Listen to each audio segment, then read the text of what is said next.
హైదరాబాద్లో ఈ శానిటేషన్ సమస్య అంటే చెత్త సమస్య పరిష్కారానికి కేసీఆర్ గారి నాయకత్వంలో స్వయంగా కేసీఆర్ గారు కూడా ఒక ఏరియా ఎంచుకొని ఆ ఏరియాకి తాను కూడా ముఖ్యమంత్రిగా బాధ్యత వహించి అట్లాగే ప్రతి ఐఏఎస్ అధికారిని ఐపీఎస్ అధికారిని కూడా హైదరాబాద్ 400 భాగాలుగా విభజించి ఒక్కొక్క యూనిట్కి ఒక్కొక్క ఐఏఎస్ ఐపీఎస్ అధికారిని నియమించి మంత్రిని ఎమ్మెల్యేని ఎంపీని ఎమ్మెల్సీని అందరినీ బాధ్యులు చేసి తాను కూడా బాధ్యత తీసుకొని స్వచ్ఛ హైదరాబాద్ అనే కార్యక్రమానికి శ్రీకారం చుట్టి ఆనాడు వేల సంఖ్యలో స్వచ్ఛ ఆటోలు ప్రవేశపెట్టిన విషయం నీకు తెలియదా?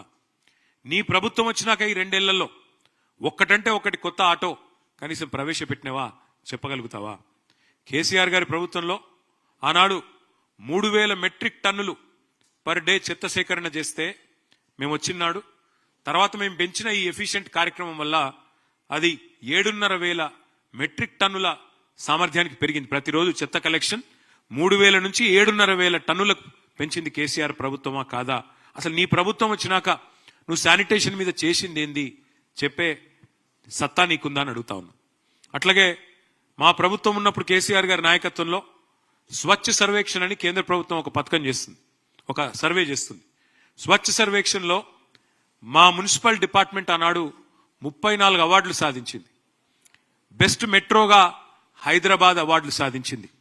5 ఏళ్ల పాటు వరుసగా best quality of living in India ఉన్న నగరం ఏంది అని మెర్సర్ అనే సంస్థ సర్వే చేస్తే నంబర్ 1 సిటీగా హైదరాబాద్ వచ్చింది. ఈ అన్ని విషయాల్లో చర్చకు నువ్వు సిద్ధమా నేను అడుగుతా ఉన్నా.